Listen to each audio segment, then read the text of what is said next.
ஆசீர்வதிப்பார். செய்திக்கு நேராக கடந்து போவோம். யோபு புஸ்தகம் 42ஆம் அதிகாரம் 2வது வசனம். தேவரீர், பார்க்காம சொல்லுங்க வசனத்தை. அங்கே எதுக்கு பார்க்குறீங்க? பார்க்காதீன்னா அங்கே தான் போகுது கண்ணு. தேவரீர் சகலத்தையும் செய்ய நீ செய்ய நினைத்தது என்று அறிந்திருக்கிறேன். நல்ல பிதாவை, இந்த வசனத்தை நாங்கள் தியானிக்க போகிறோம். எங்களோடு பேசுங்க, எங்களோடு இடைப்படுங்க. ஒருவரும் வந்த வண்ணமாய் போகாமல் விடுதலையோடு ஆசீர்வாதத்தோடு செல்ல கர்த்தர் உதவி செய்வீராக. இயேசுவின் நாமத்தில் ஆமென். Very good. 1-2 பேருக்கு உயிர் இருக்குது. நான் சொன்னதை ஃபாலோ பண்ணுறீங்க. இன்னும் அதுக்கு அந்த இடத்துல ஒரு கேப் விட்டுருவேன். சொல்கிறீங்களா இல்லையான்னு பார்ப்பேன். பரவாயில்ல, ஆமேன்னு சொல்கிறதுக்காவது பழகி இருக்கு. ஆமேன்னு சொல்லாவிட்டால் அது முடிவு ஃபினிஷிங் மாதிரி இருக்காது. அல்லேலூயா. சாப்பிட்டோன்னே தண்ணி குடிக்கணும். சாப்பிட்டோன்னே கொஞ்சம் என்ன செய்யணும்? தண்ணி குடிக்கணும். இல்லைன்னா சிக்கலாகிரும், விக்கலாயிரும். அதை சிக்கல்னு சொல்கிறதுக்கு தான் என்ன பேர் வச்சிட்டாங்க? விக்கல் வருதுன்னா உள்ளே சிக்கி நிற்கிதுன்னு அர்த்தம். விக்கல்னால் அது என்னது? சிக்கல்னு அர்த்தம். அதை சிக்கல் இல்லாமல் இருக்க தண்ணி குடிக்கணும். அது மாதிரி ஆமேன்னு சொன்னால் அது ஒரு நல்ல ஃபினிஷிங் பண்ணது மாதிரி இருக்கும். கர்த்தர் நல்லவர். புது வருஷ ஆராதனை ஆசீர்வதிப்பார். இந்த வசனத்தை நம்ம 1ஆம் தேதியிலேருந்து தியானிக்கிறோம். இதுவரைக்கும் நம்ம என்ன பார்த்தோம்னா, தேவரீர் சகலத்தையும் செய்ய வல்லவர் அப்படின்றத மட்டும் பார்த்தோம். தேவரீர் சகலத்தையும் செய்ய வல்லவர், எல்லாத்தையும் செய்ய வல்லவர். வல்லவர் அப்படின்றது இந்த 1ஆம் தேதியிலேருந்து தியானம். அதில் வல்லவர், காப்பாற்றுறதுல வல்லவர், வாக்கு தத்தத்தை நிறைவேற்ற வல்லவர். இப்படி வரிசையாக பார்த்தோம். எல்லாத்துக்கும் நேரம் இல்லை. கிருபையை பெருக செய்ய வல்லவர். இப்படி எல்லாம் பார்த்தோமா. இன்றைக்கி என்ன பார்க்க போகிறோன்னா, நீ செய்ய நினைத்தது தடைபடாது. இதை அறிஞ்சிக்கிட்டார். 2 காரியத்தை அறிஞ்சிக்கிட்டார். ஒன்று, நீ சகலத்தையும் செய்ய வல்லவர் என்பதை அறிந்திருக்கிறேன். 2வது, நீங்கள் எதையாவது செய்யணும்னு நினச்சா தடுக்க யாருமே இல்லை. ஏன் தெரியுமா? அவர் சர்வ வல்லமை உள்ள தேவன். அவர் சர்வ வல்லமை உள்ள தேவன். அவர் அண்ட சராசரங்களை சிருஷ்டித்த தேவன். வானத்தையும் பூமியும் படைத்த தேவன். இன்னொரு விதத்தில் சொன்னால், இந்த வானத்துக்கும் பூமிக்கும் சகல அதிகாரம் இல்லை. ஓனர். Very good. யாரோ சொல்றிய ப்ரைஸ் எல்லாம். சொந்தக்காரர் அவர் தான். ஓனரே அவர் தான். முதலாளியே அவர் தான். கர்த்தத்துவம் என்றால் அர்த்தம் என்ன? மாஸ்டர், தலைவன். அதே நேரத்தில் ஓனர். இந்த பூமிக்கும் வானத்துக்கும் பரலோகத்துக்கும் ஓனரே அவர் தான். அதனால தான் இந்த கர்த்தர் என்ற வார்த்தை தேவனுக்குன்னு சொல்லுது. கர்த்தராகிய தேவன் இருக்கும், கர்த்தராகிய இயேசு. ஏன்னா 2 பேரும் சேர்ந்தா இந்த பூமியை உண்டாக்கணும். அதனால தான் 2 பேருக்கு அந்த ஓனர்ஷிப் இருக்கும். குழந்தையா பிறந்திருக்கு, நமக்கு ஒரு பாலகன் பிறந்தார், நமக்கு ஒரு குமாரன் கொடுக்கப்பட்டார். அவர் குமாரனை பிறந்துட்டாப்புல அவர் பாவம் சின்ன பிள்ளை அப்படின்னு நினைக்காதீங்க. அவர் தான் இந்த பூமிக்கு ஓனர். அவர் குழந்தையா பிறந்ததுனால அவர் சாதாரண ஆள் அல்ல. அவரே கர்த்தத்துவம் அவர்கிட்ட தான் இருக்குது, ஓனர்ஷிப்பு. அதனால தான் இவர் யோபு சொல்கிறாரு, அவர் செய்ய நினைச்சது தடைபட. அவர் என்ன செய்ய நினைச்சாலே தடைபடாது. தடைபடாதுன்னு சொல்கிறாருனாலே அப்போ தடை வர்றதுக்கு வாய்ப்பு இருக்கு. அவரை தடுக்கணுன்ற நோக்கம் இல்லை. நம்மளை ஆண்டவர்கிட்ட போயிடாதபடிக்கு நம்மளை தடுக்கிறதுக்கு ஒரு ஆள் இருக்காங்க. நம்ம ஆண்டவர் பிள்ளையாக மாறிடக்கூடாது, ஆண்டவரோடு சேர்ந்துடக்கூடாது, அவருடைய ராஜ்யத்துக்கு பரலோகத்துக்கு போயிடக்கூடாது, நம்ம நல்லபடியாக வாழ்ந்துடக்கூடாது என்பதில் ஒருத்தி இருக்கான். எதிராளி, பங்காளி, சண்டாளி, கெடுதலக்காரன், மோசக்காரன், நல்ல எண்ணமே இல்லாதவன். அவன் யார்? பக்கத்து வீட்டுக்காரனா? கூட வேலை செய்கிறவனா? இல்லை. யார்? சாத்தான். சாத்தான். சாத்தான். அவனுக்கு இயேசுவை தேவனை பகைக்கணும்ன்றது நோக்கம் இல்லை. நம்மளை நம்மளை கெடுக்கணும். நம்மளை அவன் ஆண்டவர் பக்கம் போக விடக்கூடாது. நம்ம யார் பக்கமே இருந்துக்கிட்டு இருக்கணும்.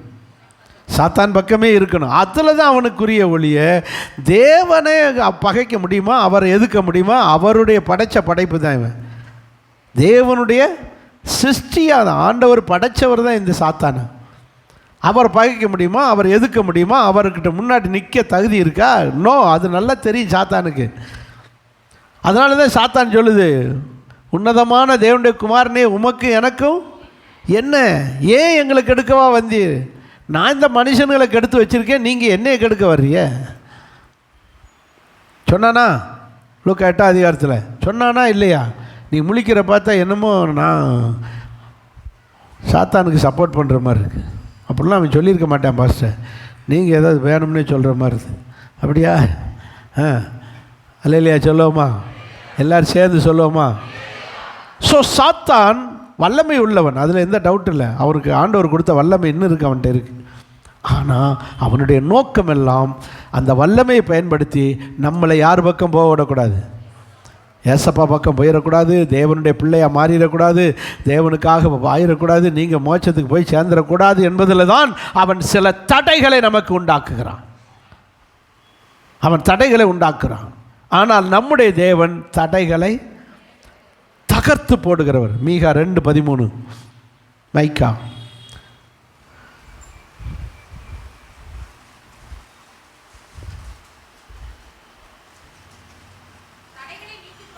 தடைகளை நீக்கி போடுகிறவர். அப்ப தடைகளை நீக்கி போடுறாருனாலே அப்ப தடை வந்திருக்குன்னு அர்த்தம். தடை செஞ்சிட்டான்னு அர்த்தம். தடை வந்திருக்குன்னு அர்த்தம். தடைகளை உண்டாக்குகிறவன் ஒருவன் இருக்கான். அதனால தான் அவனுக்கு பேரில் ஒன்று தடை பண்ணுகிறவன். அவன் தடைகளை உண்டாக்கி வச்சிருக்கான். நமக்கு விரோதமாய் நம்ம முன்னேற விடாதபடி, நம்ம நல்லா இருக்கக்கூடாதபடி, கொஞ்சம் சந்தோஷம் இருந்துடாதபடி நமக்கு என்ன போடுகிறான்? தடை பண்ணுகிறான். சில ஆசீர்வாதங்களை தடை பண்ணுகிறான். நம்ம கொடுத்த வாக்குத்தத்தை நிறைவேறாதபடி தடை பண்ணுகிறான். ஆனால் என் தேவனோ சொல்லுங்க, அவன் கொண்டு வந்த தடைகளை எல்லாம் நீக்கி போடுகிறார். அல்லது இன்னொரு வார்த்தை, தகர்த்து போடுகிறார். தடைகளை தகர்த்து போடுகிறார், நீக்கி போடுகிறார், அகற்றுகிறார். வேகத்தடை என்ன பேர்? வண்டி வேகமாக போகாதீங்க, இந்த இடத்துலலாம் போனால் மெல்லத்தான் போகணும் அப்படி சொல்லி அந்த ஏரியாக்காரங்கெல்லாம் சொல்லி என்ன செஞ்சு போட்டு வச்சுருக்காங்க? தடை, வேகத்தடை. அந்த வேகத்தடை பொதுமக்களுக்கு மட்டும்தான். மந்திரி வராரு, முதலமைச்சர் வராருன்னா சொல்லுங்க, வேகத்தடையை நீக்கி போட்டுறாங்க. இதே போல தான் நமக்கு விரோதமாய் பிசாசு உண்டு பண்ணி வைத்திருக்கிற தடைகளை எல்லாம் இயேசு வந்து என்ன செய்வார்?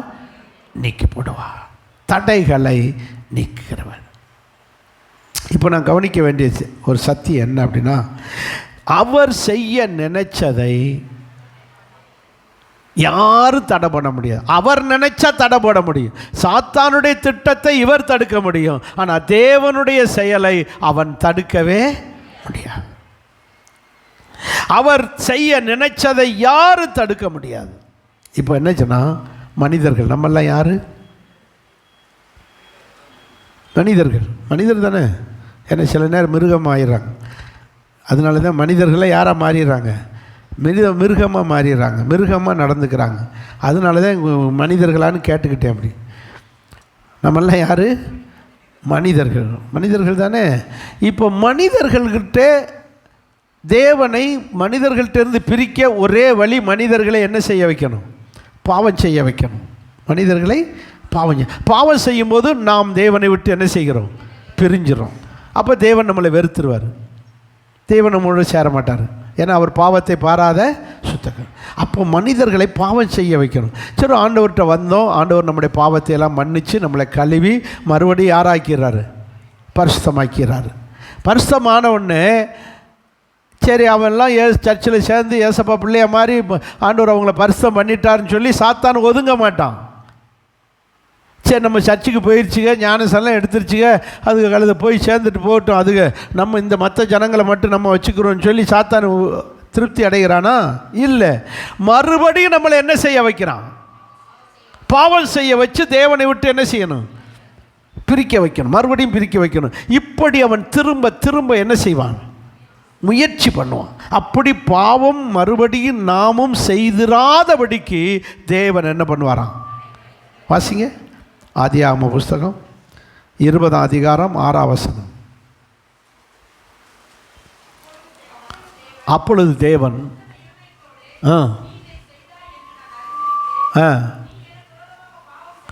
இனி நீ எனக்கு விரோதமாய் பாவம் செய்யாதபடி உன்னை தடுத்தேன். அப்படி என்றால் நம்முடைய தேவன் பாவம் செய்ய விடாதபடி நம்மளை என்ன செய்கிற தேவன்?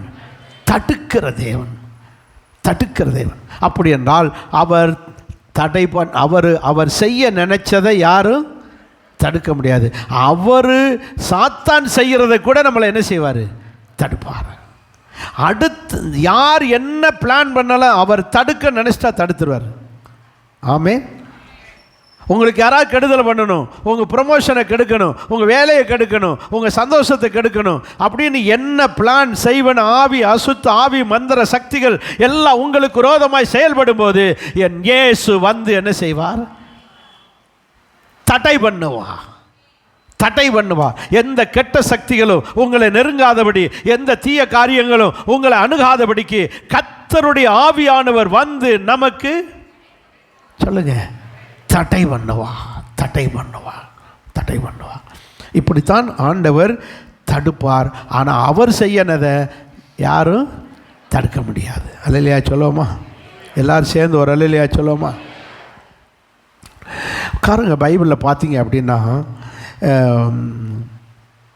அதாவது மோசேயுடைய மாமனார் மோசேக்கு ஒரு ஆலோசனை சொன்னார். நம்ம மருமகன் ஒத்தையில் ஊழியம் செய்கிறாரு, இவ்வளோ ஜனங்களோடு போராடுறாரு அப்படின்னு சொல்லி அவர் சொன்னார், நீ 70 பேரை உனக்கு செலக்ட் பண்ணி அவங்களுக்கிட்டெல்லாம் ஊழிய பொறுப்பை கொடு அப்படின்னு சொன்னார். அப்போது மோசே என்ன செஞ்சார்? 70 பேரை செலக்ட் பண்ணி ஆண்டவர்கிட்ட கொண்டு போய் சர்ச்சில் ஆசரிப்பு கூடாரம், முதல் சர்ச்சுக்கு பேர் என்னது? ஆசரிப்பு கூடாரம். சர்ச்சுக்கில் என்ன போய் கூடாரம் சபையில் நிறுத்தினார். அந்த 70 பேரும் பரிசுத்த ஆவியினால் என்ன செய்யப்பட்டார்கள்? நிரப்பப்பட்டான். இவங்களுக்கு வேலை என்ன? ஜனங்கள்கிட்ட போகணும், ஜனங்களுடைய தப்பிதங்களை சுட்டி காட்டி தீர்க்க தரிசனம் சொல்லி, அன்னைக்கு பைபிள் கிடையாது, ஜனங்களுடைய தப்பிதங்களை சொல்லி திருத்தி சரியாக வைக்கணும். இது ஜனங்களை திருத்துகிற ஊழியம். அதுக்கு பேர் தீர்க்க தரிசன ஊழியம். அதுக்கு பேர் என்னது? தீர்க்க தரிசன யார்? ஜனங்களை திருத்துகிறவர்கள். ஆசாரியன்னா யார்?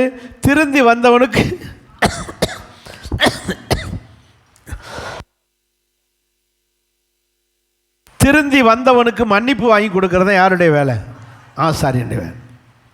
அன்றைக்கி 2 ஊழியம்தான்.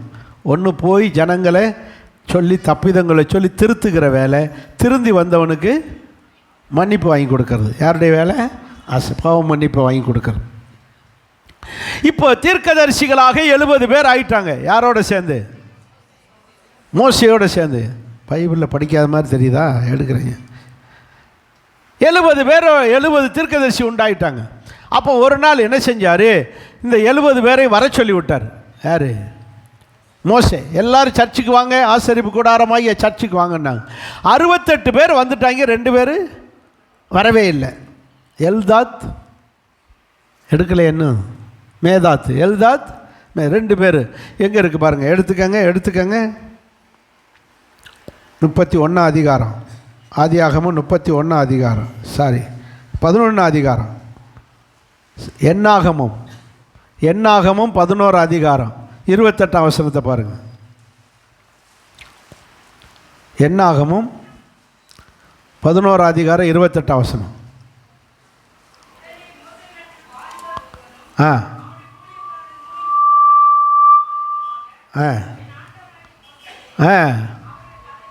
அவர்களை தடை பண்ணும். 26ஆம் வசனத்தை பாருங்க. 2 பேர் பாளையத்தில் இருந்துக்கிட்டாங்க. எங்க இருந்துக்கிட்டாங்க? 70 பேர்ல 2 பேர் ஜனங்கள்ட்ட, பாளையம்னா ஜனங்க இருக்கிற இடத்துல ஜனங்களோடு இருந்துக்கிட்டாங்க. அவங்க 2 பேர்ல ஒருத்தன் பேர் எல்தாத், மேதாத். இவங்க 2 பேர் ஜனங்கள்ட்ட இருந்து தீர்க்க சொல்லிக்கிட்டு இருக்காங்க. 68 பேர் எங்க வந்துட்டாங்க? மோசேக்கிட்ட ஆசரிப்பு கூடாரத்துக்கு வந்துட்டாங்க. கூடாரத்துக்கு போக புறப்படாது இருந்தார்கள் அந்த 2 பேரும். இருந்து அந்த அவங்க பெற்ற பரிசுத்த ஆவியை கொண்டு அவர்கள் என்ன செய்கிறார்கள்?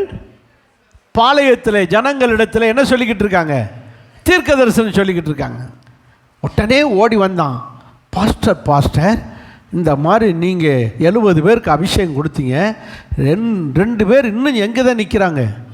பாளையத்தில் ஜனங்கள்கிட்ட இருக்காங்க, நீங்கள் கூப்பிட்டு விட்டும் வரலை, பற்றியெல்லாம் அபிஷேகம் கிடச்சி கொழுப்ப, அதுக்கெல்லாம் இப்போ உங்களை சொல்ல கேட்கல அப்படின்னாங்க. மோசே அதை கண்டுக்கறல. கொடுத்தது அவர், அபிஷேகம் கொடுத்தது அவர். அவங்க தப்பாக ஊழியம் செஞ்சால் கர்த்தர் தான் அவங்கள என்ன செய்யணும்? தண்டிக்கணும். சரின்னு சொல்லி அதை பெருசாக கண்டுக்கறல. உடனே அசிஸ்டண்ட் யார்? ஜோசுவாட்ட போய் சொல்கிறாங்க அந்த வாலிபர்கள், மோசே பாஸ்டர்கிட்ட, பெரிய பாஸ்டர்கிட்ட சொன்னேன், அவர் கண்டுக்கிறவே இல்லை, நீங்களாவது எடுத்து சொல்லுங்கள், 2 பேர் எங்கே தான் நிற்கிறாங்க? பாளையத்தில் இருக்காங்க, மற்ற 68 பேர் சர்ச்சில் நிற்கிறாங்க, நீங்கள் போய் அவங்கள தீர்க்கதரிசனம் சொல்லக்கூடாதுன்னு சொல்லுங்கள் அப்படின்னு சொன்னாங்க. அப்போ மறுபடியும் யோசுவா என்ன செஞ்சார்? இந்த மாதிரி 2 பேர் அங்கே வராமல் நிற்கிறாங்க, அது தீர்க்க இப்போயே கொழுப்பை பற்றியெல்லாம் உங்களுக்கு கீழ்ப்படியலை, நீங்கள் சொல்ல கேட்கல, நீங்கள் வர சொல்லி விட்டு வரலை அப்படி எப்படின்னு சொல்கிறாங்க. உடனே மோசே சொல்லுவார், எப்பா ஏன் மேலே உள்ள அக்கறையில் சொல்கிறியா, இல்லை அவங்க இப்படி செய்கிறத பற்றி பொறாமையில் சொல்கிறியா? அப்படிலாம் செய்யாத. பரிசுத்த ஆவியை கொடுத்தது அவர், தேவன், சொல்கிறது அவங்க. அதனால் தடை பண்ணுன்னு நிற்கிறாங்க இவங்க. யோசுவாவும் அந்த வாலிபரும் சேர்ந்து அந்த 2 பேரையும் தீர்க்க சொல்ல விடாமல் தடை பண்ணனு. ஆனால் மோசே அதை தடை பண்ணவே இல்லை. ஏன் தெரியுமா? நல்லது தான் செஞ்சுக்கிட்டு இருக்காங்க, செய்யட்டும். நல்லதை தடை பண்ணவே மாட்டார். சந்தமாக அல்லையா சொல்லுவோமா? நல்ல காரியம் நடந்தால் அதை என்ன செய்யக்கூடாது? தடுக்கவே கூடாது. என்னைக்கும் புரிஞ்சுக்கோங்க, நம்முடைய தேவன் செய்ய நினைத்ததை யாரும் தடுக்க முடியாது. ஆனால் அவர் ஆகாத ஒரு காரியம் நடந்தால் அதை என்ன செய்வார்? இப்போ பாவம் செய்யணும்னு வரும்போது அதை செய்ய விடாமல் தடுத்தார். ஆனால் நல்லது செய்கிற தீர்க்கதரிசிகளை தடை பண்ண மாட்டார். அப்போ நல்லது செய்கிறவங்களை செய்ய வச்சார், பாவம் செய்கிறத தடுத்தார். இப்படி தான் நம்முடைய தேவன் அவர் செய்ய நினைச்சது தடை. இது சொல்கிறது யார்? யோபு. எப்போ சொல்கிறாரு? எல்லாத்தையும் இழந்து 10 பிள்ளைகளையும் சாக கொடுத்து சொத்துக்களை இழந்து நிற்கும்போது சொல்கிறாரு, நீங்கள் செய்ய நினைச்சது தடைபடாது, யாரும் அதை தடுக்க முடியாது. இப்படி இருந்து இவ்வளோ பெரிய சம்பவம் எனக்கு நடந்திருக்குன்னா அப்போ ஏதோ ஒரு நோக்கத்துக்கு தான் சொல்லுங்கள் நடந்திருக்கு. நீங்கள் நினச்சா தடுத்திருக்க முடியும். என் சொத்துக்களை அவங்க கைப்பற்றி போகும்போது, என் பிள்ளைகள் சாகும்போது ஒரு பிள்ளையவாது காப்பாற்றிருக்க முடியும். அப்போ ஏதோ ஒரு நோக்கத்துக்கு தான் எல்லாத்தையும் இழக்க வச்சிருக்கிய. ஆனாலும் ஆண்டவரே, நீங்கள் செய்ய நினைச்சது தடைபடாது என்பதை அறிந்திருக்கிறேன். வருஷ கடைசியில் நிற்கிற உங்களுக்கு சொல்லுகிறேன், இந்த வருஷத்தில் எதை எதை இழந்திருக்கிறீர்கள், என்னென்ன பிரச்சனையை பேஸ் பண்ணியிருக்கிய, இதெல்லாம் எனக்கு ஏன் நடந்தது என்ற ஒரு கேள்வி உங்களுக்குள்ளே வரலாம். ஆனால் தேவன் அதை அனுமதித்திருக்கிறார். அவர் அனுமதி இல்லாமல் எதுவும் உங்களுக்கு நடப்பதே இல்லை. ஏதோ ஒரு பர்பஸுக்கு அனுமதிச்சிருக்கார். நான் சில நேரம் இவர் சொல்லுவார், பவுல போசன் சொல்கிறாரு 1 கொரிந்தியர் 7 அதிகாரத்தில் அவர் சொல்கிறது பார்த்தீங்க அப்படின்னா, சார் ரோமர் 7 அவர் என்ன சொல்வார்னா, நான் விரும்புகிறதை செய்யாமல் சொல்லுங்கள், நான் வெறுக்கிறதையே செய்கிறேன் வரும். அதே மாதிரி சில நேரங்களில் நம்ம விரும்புறது நடக்காமல் வெறுக்கிறதே நமக்கு நடந்திருக்கும். என்னடா இதெல்லாம் நடக்குது, இப்படிலாம் நடந்துருச்சுன்னு கர்த்தர் அதை அனுமதிக்கிறார். நல்லா புரிஞ்சுக்கோங்க, அவர் அனுமதி இல்லாமல் ஒரு முடி கூட உங்கள் தலையிலிருந்து விழாது. சில நிந்தைகள், சில அவமானம், நீங்கள் உதவி செஞ்சுருப்பீங்க, நீங்களாம் உங்கள்கிட்ட நன்மை பெற்றவங்களே உங்களுக்கு விரோதமாக எழும்புவாங்க. நீங்கள் பெத்த பிள்ளை அப்படி வளர்த்துருப்பீங்க, அதுவே உங்களை திட்டும், உங்களை அடிக்கும், உங்களை எதுக்கும், உங்களுக்கு தீங்கு செய்யும். அப்படிலாம் வரும்போது அதையெல்லாம் நாம் சகிக்கணும். கர்த்தர் அனுமதிக்கிறார். ஆமென், ஆமென். தேவன் செய்ய நினைத்தது தடைபடாது. தேவன் செய்ய நினைத்தது தடைபடாது. அதை புரிந்து கொண்டு நாம் யோபோடு சேர்ந்து சொல்லுவோம், தேவரீர் சகலத்தை செய்ய வல்லவர், நீ செய்ய நினைச்சது தடைபடாது. சரி, இப்போ பாருங்கள், பைபிள் முழுவதும் பார்க்க போகிறோம். அவர் ஒரு சிலரை ஆசீர்வதிக்கணும்னு முடிவெடுப்பார், அவங்கள உயர்த்தணும்னு முடிவெடுப்பார். ஆனால் அதை பல தடைகள் வரும். அந்த தடைகளை தகர்ப்பு, அந்த தடைகளை உடைச்சு அவங்கள ஆசீர்வதிப்பார். அல்லேலூயா. அப்படி பார்த்தீங்க அப்படின்னா ஆபிரகாம் யார்? ஆபிரகாம் முற்பிதாக்களிலே முதன்மையானவர். ஸோ செகண்ட் 2000 வருஷத்தை ஸ்டார்ட் பண்ணவர் ஆபிரகாம். ஆபிரகாமை கல்தேய தேசத்திலிருந்து, கல்தேய இனத்திலிருந்து, கல்தேய இனம்னு சொல்லக்கூடாது, கல்தேயர் ஊரிலிருந்து அவர் பிரித்து கொண்டு வர்றார். ஆக்சுவலி அவங்க சேம் சமுதாயம், சேம் கோத்திரத்தை சேர்ந்தவர். நோவாவுடைய மகனாகிய சேம் காம் யாப்பே, அதில் சேம் இனத்தை சேர்ந்தவர் தான் யார்? ஆபிரகாம். அதில் இருந்து ஒரு கூட்டத்தை உருவாக்க தேவன் விரும்புகிறார். அதுக்கு யாரை தெரிந்து கொள்ளுகிறார்? ஆபிரகாமை. நீ இங்கே இருக்க வேண்டாம், நான் காண்பிக்கும் தேசத்துக்கு போ, உன்னை என்ன செய்வேன்?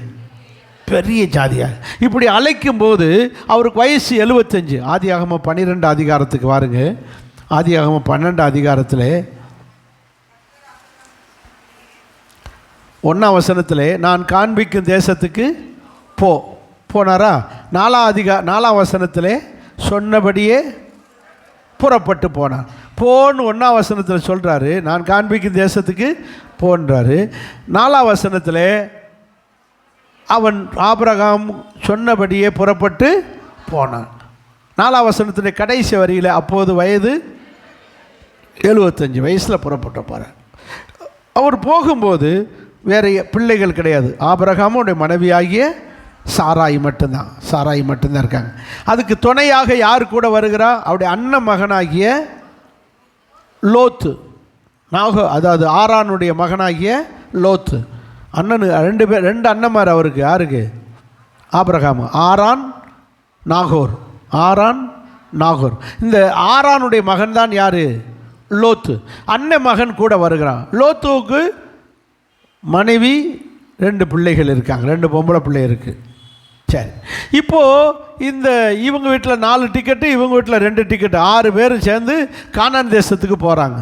அப்படி போகும்போது நல்லா கவனிக்கணும், கர்த்தரோ யாரைத்தான் ஆசீர்வதிப்பேன் என்று சொல்லி அழைக்கிறார்? ஆபிரகாமை மட்டும்தான். லோத்துக்கு அந்த அழைப்பு இல்லை. ஆபிரகாமுக்கு மட்டும்தான் உன்னை ஆசீர்வதிப்பேன், உன்னை பெருக பண்ணுவேன், நீ பெரிய ஜாதியாவாய். ஒரு பிள்ளை கூட கிடையாது. ஆனால் 2 பிள்ளைகளோடு வர்றான் கூட. யார்? லோத்து. அவனுக்கு இந்த ஆசீர்வாதம் இல்லை. இவனுக்கு சொல்கிறாரு உனக்கு இப்படி சொல்லு. ஆனால் தேவனுடைய விருப்பம் ஆபிரகாமை ஆசீர்வதி. வந்தாங்க, கானான் தேசத்துக்குள்ளே வந்தாங்க, குடியிருந்தாங்க. 13ஆம் அதிகாரம், ஒரே அதிகாரம், 12 அதிகாரத்தை விட்டு அப்படியே 13ஆம் அதிகாரம் 2ஆம் வசனத்தில் பார்த்தா சொல்லுங்க, ஆபிரகாமுடைய மிருக ஜீவன்களும் வெள்ளியும் பொன்னுமான ஆஸ்தி உடைய பற்றியெல்லாம் கொஞ்ச நேரத்தில் அவனை என்ன செய்ய ஆரம்பிச்சிட்டாரு? சீமான் ஆக்கிட்டாரு. வெள்ளியும் பொன்னும் உடைய ஆஸ்தி உடையவனாய் பெரிய சீமான் ஆயிட்டான். சாரால் யாராயிட்டான்? எனக்கு தெரியாது பர்சன், அந்த பக்கமே போகலை பர்சன். இங்கே இவர் சீமான்னா அந்த அம்மா யார்? அதை இப்படி ஏன் யோசிக்கிறீங்க? இவர் சீமான்னா அந்த அம்மா யார்? சீமாட்டி. சவுளி கடையை மூடினது தப்பாக போச்சு, சீமாட்டி கடையை. சீமானும் சீமாட்டியுமாக ஆஸ்தி உடையவர்களாய் மாறிவினார்கள். பெரிய ஆஸ்தி. வேதம் சொல்லுகிறது அவருடைய ஆஸ்தி பூமி தாங்க முடியாத அளவுக்கு பெருகி போச்சு. வேதம் அப்படித்தான் சொல்லுகிறது. அவ்வளவு சொத்து பெருகிருச்சு. யாருக்கு? இப்போ என்னன்னு கேட்டால், ஆபிரகாமுடைய ஆடு மாடுகளை விட லோத்துவுக்கு ஆடு மாடு குறைவாக இருக்குது. ஆனால் 2 பேரும் தான் ஒன்று போல் வந்தாங்க. ஆனால் லோத்துவுக்கு சொத்து பெருக மாட்டேங்குது. யாருக்கு தான் சொத்து பெருகுது? லோத்துவுக்கு ஒரு ஆடு 1 குட்டி போட்டால் ஆபிரகாமுக்கு 4 குட்டி போடுது. சொத்து இவருக்கு பெருகிக்கிட்டே இருக்கு. ஆடு ஆஸ்தி பெருகிறது, வேலைக்காரங்க பெருகிறாங்க, எல்லாம் பெருகிக்கிட்டே இருக்குது. இவனுக்கு குறையுது. இது மனசுக்குள்ள பொறாமையை உண்டாக்குது. பங்காளி இல்லையா, மனசுக்குள்ள என்ன உண்டாகுது? காட்டிக்கிற மாட்டேன்றான் லோத்து, வெளியே காட்டிக்கிற மாட்டேன்றான். அதனுடைய விளைவு என்னென்னா, ஆபிரகாம் மெய்ப்பர்களுக்கு லோத்து மெய்ப்பர்களுக்கு என்ன உண்டாயிருச்சு?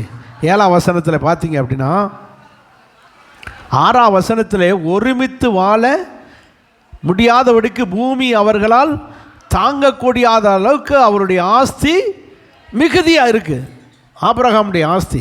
லோத்துடைய மெய்ப்பர்களுக்கு, இவங்க மெய்ப்பர்கள்லாம் முதலாளிகிட்ட சொல்லிப்பாங்க லோத்துக்கிட்ட, ஐயா இவங்க இருந்தால் நம்ம வளரவே முடியாதுயா, அவங்க நம்ம பேசாமல் தனியாக போயிடுவோம் ஐயா, அப்போ தான் நம்ம ஆடுகளை வளர்க்க முடியும், நமக்கு சொத்து பெருகும் அப்படின்னு சொல்கிறாங்க. யார்கிட்ட?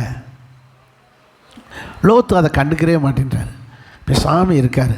ஒரு காலகட்டம் வரும்போது ஆபிரகாம் மெய்ப்பர்களுக்கு லோத்து மெய்ப்பர்களுக்கு என்ன வருது?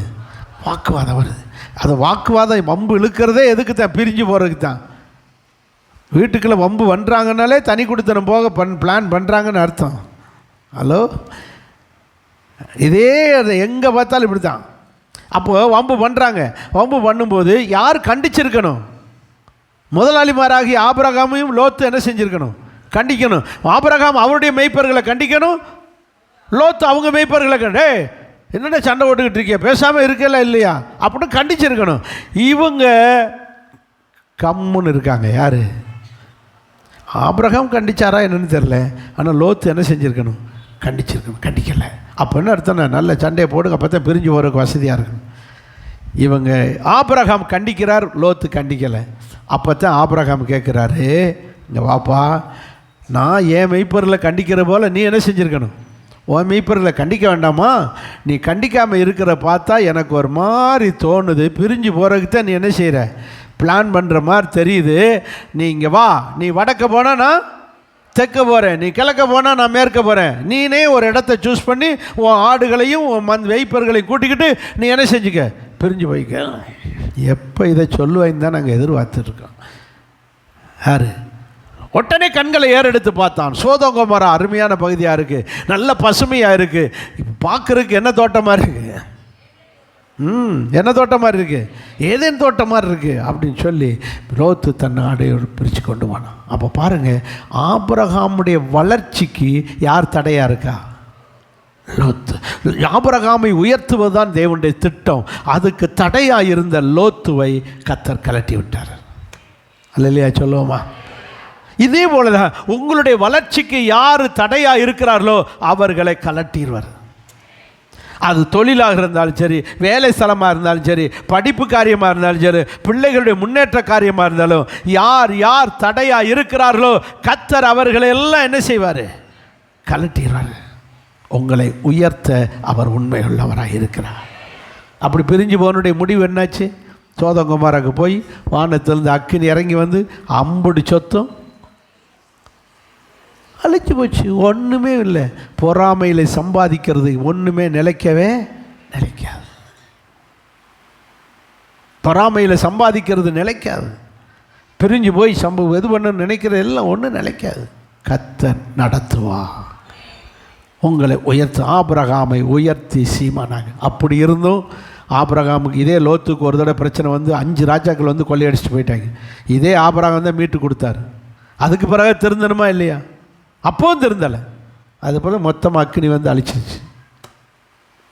ஆகவே தேவன் செய்ய நினைத்தது தடைபட, ஆபிரகாமை உயர்த்துகிற திட்டம் தடைபடாமல் வந்த தடைகளை தகர்த்து உயர்த்தினான். அல்லேலூயா சொல்லுவோமா? யாக்கோபு அவருடைய பேரனாகி யாரு? யாக்கோபு. யாக்கோபை உயர்த்துவது தான் தேவனுடைய திட்டம். உங்களுக்கு தெரியும் யாக்கோபு யார்? யாக்கோபு யார்? லாபானுடைய சகோதரியாகிய ரெபேக்காளுடைய அண்ணன் தான் இந்த லாபான். யாக்கோபுடைய அம்மாவாகிய ரெபேக்காளுடைய அண்ணன் தான் இந்த லாபான். உங்களுக்கு தெரியும் அந்த பிரச்சனை. லாபான் ஏசாவோடு உள்ள பிரச்சனையில், அண்ணனோடு உள்ள பிரச்சனையில் மாமன் வீட்டில் போய் சேர்ந்தான். ஆனால் தேவனுடைய திட்டம் என்ன? யாக்கோபை ஆசீர்வதிப்பது, அவனை உயர்த்துவது. இப்பொழுது மாமா வீட்டில் போய் கூலி வேலை செய்கிறவனாக இருக்கிறான். சம்பளத்துக்கு ஆடு மேய்க்கிறவனாக மாறி போனான். வேதம் சொல்லுகிறது, அவன் ஆடு மேய்க்க ஆரம்பித்த போது தேவன் அவனை ஆசீர்வதிக்க ஆரம்பித்தார். ஏன் தெரியுமா? அவனை கொண்டுதான் ஒரு பரிசுத்த ஜாதியை உண்டாக்க திட்டமிட்டார். எல்லாருக்கும் ஆபிரகாமுக்காக இருந்தாலும் 2 பிள்ளைகள் தான், ஈசாக்காக இருந்தாலும் 2 பிள்ளைகள் தான். இங்கெல்லாம் 1 2 தான் பிறக்குது. ஆனால் இவனுக்கு மட்டும்தான் எத்தனை பிள்ளைய? 12 பிள்ளைகள், ஒரு பொம்பளை பிள்ளை. யாருக்கு? அப்போ பிள்ளைகளை தருகிற தேவன் பிள்ளைகளுக்கு ஏற்ற சொத்தையும் தருவார். அல்லையா சொல்லுங்க. பிள்ளைகள் இருக்காங்க, எனக்கு 2 பிள்ளைகள் இருக்குது, 2 பொம்பளை பிள்ளை இருக்குது, 2 ஆம்பளை பிள்ளை இருக்குது, 4 பிள்ளை இருக்குது, ஒன்றும் கவலைப்பட. பிள்ளையை தந்த தேவன் பிள்ளைகளை வாழ வைக்க தேவையான வசதிகளை தருவார். ஆமென். அதை படிக்க வைக்கிறதுக்கு தேவையான வசதிகளை தருவார். அதை கட்டி கொடுக்க தேவையான வசதிகளை தருவார். அதை வாழ வைக்க தேவையான வசதிகளை தருவார். அவர் உயர்த்த உண்மையுள்ளவர்.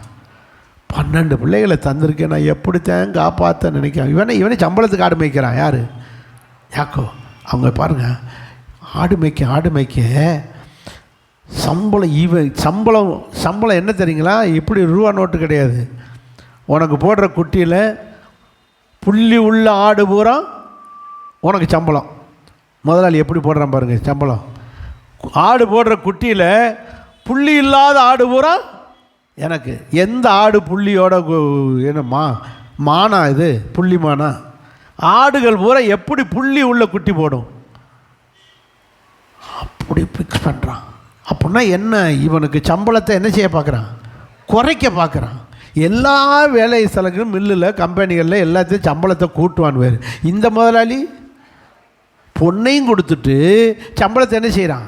குறைக்க பார்க்குறான். கர்த்தர் இவனை உயர்த்த பார்க்கிறார், சம்பளத்தை பெருக பண்ண பார்க்கிறார். லாபான் குறைக்க பார்க்கிறார், கர்த்தர் கூட்ட பார்க்கிறார். இப்போ கர்த்தர் செய்ய நினைத்தது தடுக்க முடியுமா? தடுக்க முடியுமா? என்ன செய்கிறார் பாருங்க. அந்த இடத்துல வாசிங்க. ஆதியாகம புஸ்தகம் 31 அதிகாரம்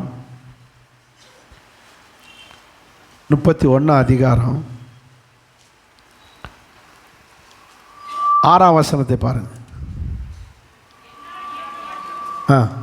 இல்லை 1ஆம் வசனத்தை பாருங்க, அப்புறம் வரும். லாபானுடைய குமாரன் மச்சனமாரு. யாருக்கு? யாக்கோவுடைய மச்சனமாரு. மாமனாகிய லாபானுடைய குமாரர்கள் வந்து மச்சன்கிட்ட சண்டை போடுறாங்க. யார்கிட்ட? யாக்கோபிட்ட. நீ எங்கள் அப்பாட்ட வந்து ஆடு மேய்க்கிறேன்னு சொல்லி, சம்பளத்துக்கு ஆடு மேய்க்கிறேன்னு சொல்லி எங்கள் அப்பாவை ஏமாற்றி எல்லா சொத்தையும் நீ எடுத்துக்கிட்ட, எங்கள் அப்பாவிட்ட இருந்து எல்லா சொத்தையும் ஏமாற்றி பிடிங்கிட்டேன்னு சொல்லி சண்டை போடுறானுங்க. யார்கிட்ட? யாக்கோபிட்ட. அப்போ லாபான் யாக்கோபு சொல்லுவார், எப்பா இங்கே வாங்க, நடந்தது என்னன்னு தெரியாமல் சண்டை போடாதீங்க. உங்கள் அப்பா சாதாரண ஆள் நினச்சிக்கிட்டு இருக்கிய. யார்? லாபானே. அவன் மலை முழுங்கி மகாதேவன். அவன் சாமான ஆள் கிடையாது. பொண்ணையும் கட்டி கொடுத்துட்டு ஓசியில் கட்டிட்டு போடான்னு சொல்லியிருக்கான். ஒரு டவுரி பாத்திர பண்டம் கூட கொடுக்கல, ஒன்றுமே செய்யலை. உங்கள் அப்பா பயங்கரமான ஆள். ராகேலை கட்ட வைக்கிறதுக்காக லேயாலை கட்டி வச்சு டெக்னிக்காக உங்கள் அக்கா உங்கள் அம்மா கட்டி உங்கள் தங்கச்சி கட்டி வச்சார். உங்கள் அப்பா பயங்கரமான ஆள். அவர் என்னைட்ட வந்து பாருங்கள், 7ஆம் வசனத்தில் சொல்கிறாரு, உங்கள் தகப்பனோ என்ன சொல்கிறாரு? யாக்கோபு மச்சனமார்ட்ட சொல்கிறான், லாபானுடைய மைங்கிட்ட குமாரட்ட, உங்கள் தகப்பனோ என்னை வஞ்சித்து. அந்த வஞ்சித்துன்ற வார்த்தையில் பல சம்பவம் இருக்குது. கல்யாண விஷயத்தில் வஞ்சித்தார், சம்பள விஷயத்தில் வஞ்சித்தார். என்னை வஞ்சித்து என் சம்பளத்தை 20 வருஷத்தில் 10 முறை மாற்றினார். எத்தனை முறை? 10 முறை சம்பளத்தை மாற்றினார். தேவனோ எனக்கு வந்த தீங்கு செய்ய தேவன் அவனுக்கு இடம் கொடுக்கவில்லை. இன்னொரு விதத்தில் சொன்னால் தடை பண்ண, அவனுடைய திட்டத்தை எல்லாம் தடை பண்ணி போட்டான். தேவன் செய்ய நினைத்தது தடைபட. அப்படி என்ன செஞ்சார் எங்கள் அப்பா? யார் கேட்குறா? லாபானுடைய குமாரன். அப்போ இவர் சொல்கிறாரு, இந்த பார்த்துக்க, சம்பளம் எப்படி ஃபிக்ஸ் பண்ணார் உங்கள் அப்பா? புள்ளி உள்ள ஆடுகள் எல்லாம் உனக்கு சம்பளம்னு சொன்னார். எந்த ஆடியா புள்ளி உள்ள ஆடுகளாக போகுது? என்ன மான்களா இது வளர்க்குறான்? ஆடு வளர்க்குறோம். புள்ளி உள்ளவைகளெல்லாம் உனக்கு சம்பளம்னு சொன்னார். ஆனால் ஆடுகளெல்லாம் புள்ளி உள்ள குட்டிகளாய் போட்டது. சத்தம் ஒரு அல்லேலூயா சொல்லுங்க. இப்படித்தான் கர்த்தர் யாக்கோவை ஆசீர்வதித்தார். யாக்கோவை ஆசீர்வதித்த செய்ய நினைச்சதை யாரும் தடை பண்ண முடியாது. அதே போல் இன்னைக்கு எடுத்துக்கங்க, இந்த வருஷ கடைசியில் நிற்கிறீங்க, உங்களுக்கு சில தடைகள் இந்த வருஷத்தில் வந்திருக்கலாம். உங்களுடைய உயர்வு, உங்கள் முன்னேற்றத்தை தடுக்க சில சக்திகள் வந்திருக்கலாம், சில மனிதர்கள் வந்திருக்கலாம், சொந்தத்தில் கூட பிறந்தவங்க வீட்டுக்குள்ளேயே சில தடைகள் வந்திருக்கலாம். கர்த்தர் மாற்ற வல்லவரா, சகலத்தை செய்ய அவர். பாருங்க, இவங்க புள்ளி உள்ள ஆடு ஃபிக்ஸ் பண்ணுறாங்க, கர்த்தர் புள்ளி உள்ள ஆடா பிறக்க வச்சாரு. அடுத்து பாருங்க, மாநிறம் உள்ளவைகள்லாம் உனக்கு சம்பளமாக இருக்குன்னு சொன்னார். அடுத்த 2 வருஷத்தில் என்னது மாநிறம் உள்ளது. இப்படி என்னைக்கு ஆடு மாநிறத்தில் போட கர்த்தர் பார்த்தாரு, எப்படி பிறக்க வச்சார்? மாநிறமாக பிறக்க வச்சார். அதுக்கும் இவனுக்கு லாபானுக்கு ஒரு ஆட்டுக்குட்டினா இவனுக்கு 4 குட்டி போடுது. இப்படி சம்பளம் என்ன செய்யுது? பெருகுது பெருகுது, ஆடுகள் பெருகுது. ஆண்டவர் நினைச்சா ஒரு மனுஷனுடைய, நீங்கள் சின்ன ஒரு பெட்டி கடை தான் வச்சிருக்கலாம், ஆண்டவர் அதில் வியாபாரத்தை தருவா. நீங்கள் சாதாரண ஒரு ஹோட்டல் சின்ன கடை வச்சிருக்கலாம், கர்த்தர் அதில் ஆட்களை கொண்டு வந்து பெருக செய்ய வல்லவராக இருக்கிறார். நீங்கள் விசுவாசிக்கணும், என் தேவன் செய்ய நினைத்தது தடைபடாது. இந்த வருஷத்திலே இருந்து ஒரு முடிவெடுங்கள், வருஷ கடைசியிலே என் தேவன் எனக்காக யாவையும் செய்வார். விசுவாசிங்க.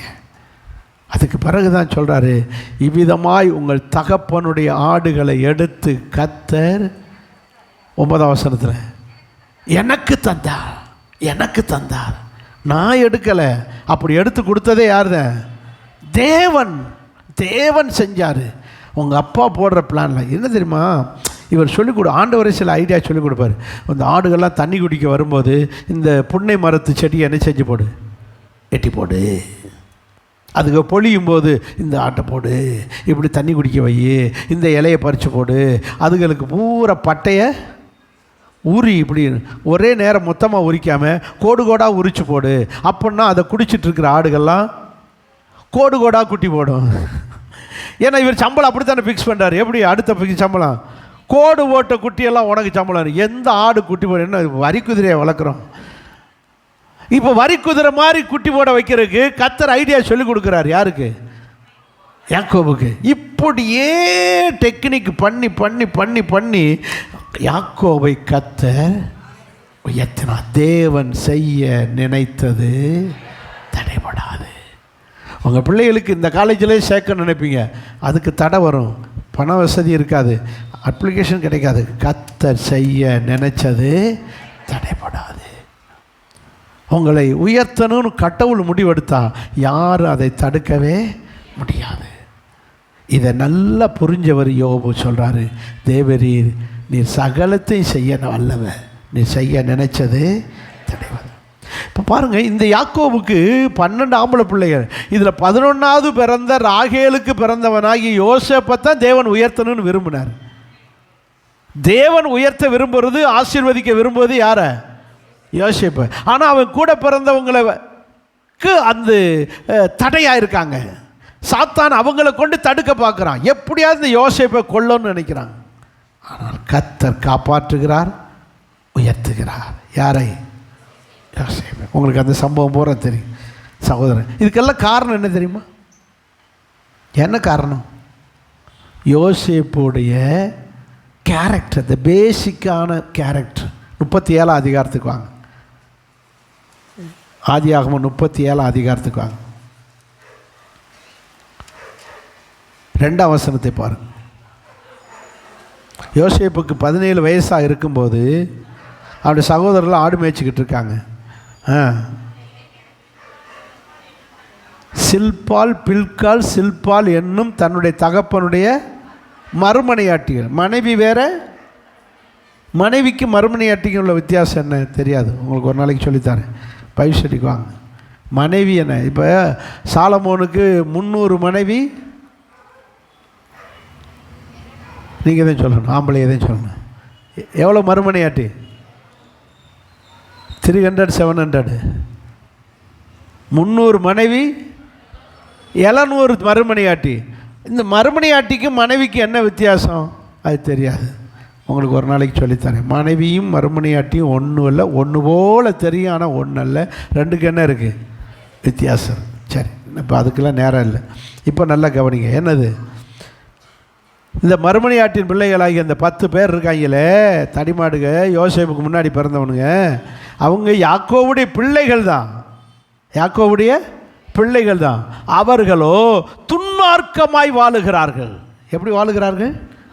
நீங்கள் 2ஆம் வசனத்தினுடைய கடைசி வரை, அவர்களுடைய துன்மார்க்கத்தை யோசேப்பு தகப்பனுக்கு சொல்லுவார். அப்போ யோசேப்பு துன்மார்க்கமாய் வாழவில்லை, கர்த்தருக்கு பயந்து வாழுகிறான்.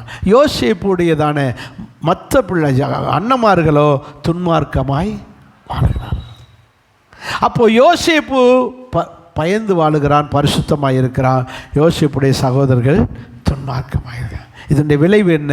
கர்த்தர் யோசேப்புடைய உயர்வுக்கு துன்மார்க்கமாக இருக்கிற நபர்களை சாத்தான் பயன்படுத்துகிறான். கொல்ல பார்க்குறாங்க, பிடிச்சு என்ன செய்கிறானுங்க? கொல்றாங்க. கொல்ல போகிற நேரத்துக்கு அவனை காப்பாற்றியது யார்? யார்? அண்ணமாரில் யார்? 10 பேரில் ரூபனா? உங்களுக்கு யார் இப்படி சொல்லி கொடுத்தான்? காப்பாற்றினது யார்? நீ சரியாக பைபிள் படிக்கலை. யார்? யூதா. சொல்லுங்க, வாசிங்க அந்த வசனத்தை.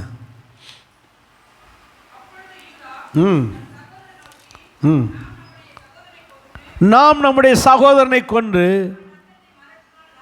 நமக்கு லாபம் என்ன? ஆகவே அவனை கொல்ல வேண்டாம் என்று தடுத்தது யாரு? சொல்லுங்க, இனியாவது கரெக்டாக சொல்லுங்க. யாரு? யூதா. அதனால தான் இயேசு அந்த கோத்திரத்தில் பிறந்தார். தாவீது யூதா கோத்திரத்தை சேர்ந்த. கொல்ல விடாமல் யோசேப்பை தடுத்து அவன் லாபம் பார்த்து செயல்படுறவன் யார்? யூதா. யூதா லாபத்தை பார்த்து செயல்படுறேன். இப்போவும் பாருங்கள், 2 சாமி இருக்குது. ஏசு சாமியை கும்பிட்றதா, நம்ம குலதெய்வத்தை கும்பிட்றதா, இந்து சாமியை கும்பிட்றதா? லாபம் பாரு. எந்த சாமியை கும்பிட்டா மோட்சம் கிடைக்கும், எந்த சாமியை கும்பிட்டா சமாதானம் கிடைக்கும், எந்த சாமியை கும்பிட்டா நல்ல லாபம் பார்த்து வந்து சேர்ந்துருக்கிய. ஆமேன். இயேசுவை கும்பிட்டால் நமக்கு லாபம். இயேசுவை கும்பிட்டால் இந்த பூமியிலே சமாதானமாக இருக்கலாம், மோட்சத்துக்கு போய் சேரலாம். மோட்சம் தருகிற சாமி. ஆமேன்.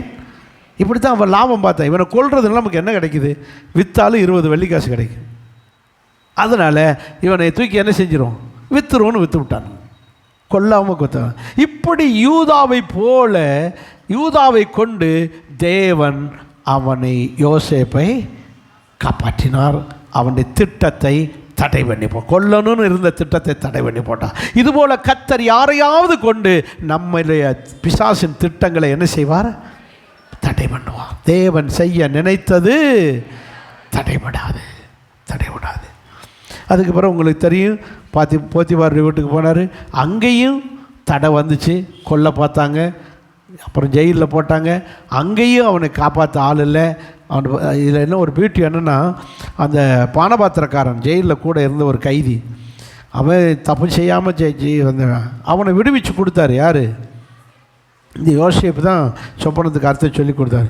அவன்கிட்ட சொல்கிறாரு, நீ உயர்த்தப்படும் போது திரும்ப உனக்கு ஜாப்பு கிடைக்கும், திரும்ப உனக்கு அதே பதவி கிடைக்கும் போது என்னை மறந்துடாமல் எனக்கும் ஜாமீன் கிடைக்க வழியை பண்ணுப்பான்னா அவன் செய்யவே இல்லை. அங்கே சொல்லப்பட்டிருக்கு 40ஆம் அதிகாரம் கடைசி வசனம் சொல்லுது,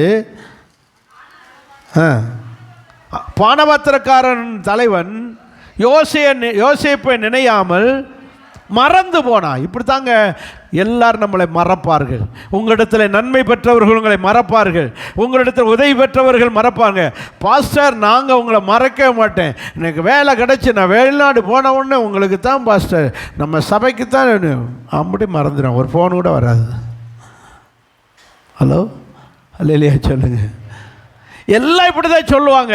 உங்கள் பெத்த பிள்ளையே அப்படியே, அம்மா நான் வேலை கிடைச்ச உடனே உன்னை தூக்கி தலையிலேயே வச்சு முதல்ல அவன் தான் கீழே போடுவான் பொத்துன்னு.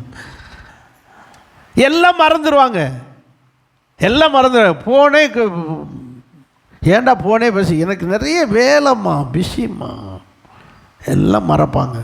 பிள்ளையின் அன்பு பிரியும் அன்பு, பிள்ளையின் அன்பு பிரியும் அன்பு. அது என்னைக்கு மனசில் வச்சுக்க. ஆமாம், பிள்ளைகளுடைய அன்பு பிரிஞ்சு போகிற அன்பு என்னைக்காக இருந்தாலும் பிரிஞ்சிடும். அதனால் நீங்கள் யார் மேலேயும் நம்பிக்கை வைக்காதீங்க, யாரையும் எதிர்பார்க்காதீங்க. நீங்கள் நம்ப வேண்டியது யாரை மட்டும்தான்? ஏசப்பாவை மட்டும் நம்பிடுங்க, நல்லதே நடக்கும். உங்களை உயர்த்த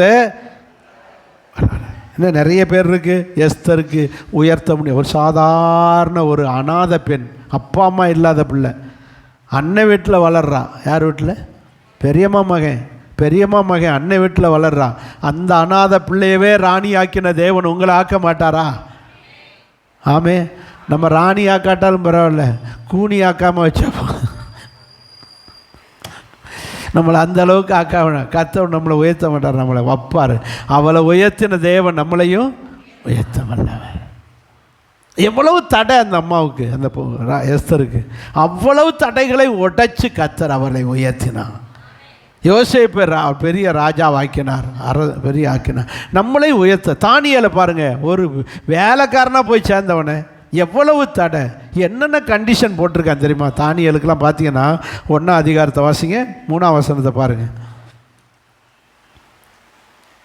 செலக்ட் பண்ணிட்டாங்க, ராஜாவுடைய அரண்மனையில் வேலை செய்கிறதுக்கு ஆட்களை செலக்ட் பண்ணிட்டாங்க. ஆனால் பாச தெரியலை. இவர் எபிரேய மொழி தவிர ஒன்றும் தெரியாது. யாருக்கு? தானியேலுக்கு. உடனே போச்சு. 1ஆம் அதிகாரம்.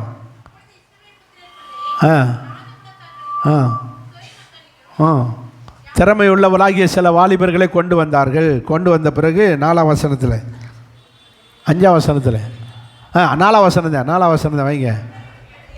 அவர்களுக்கு கல்தையரின் எழுத்தையும் பாசைகளையும் கற்றுக் கொடுத்தார்கள். சத்தமாக ஒரு அல்லேலூயா சொல்லுங்க. அப்போது அரண்மனையில் வேலை செய்யணும் செலக்ட் பண்ணிட்டாங்க. ஆனால் என்னது? பாச தெரியலை. அப்போ பாச படித்தாத்தான் அங்கே வேலை செய்ய முடியும்.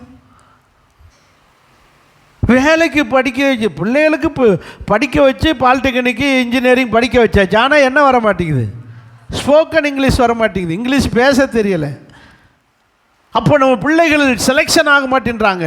கவலைப்படாதீங்க, இந்த வருஷம் 2026 உங்கள் பிள்ளைகள் நல்லா பேசுவார்கள், நல்ல வேலைக்கு போவார்கள். கர்த்தர் உங்கள் காரியங்களை வாய்க்க பண்ணுவார்.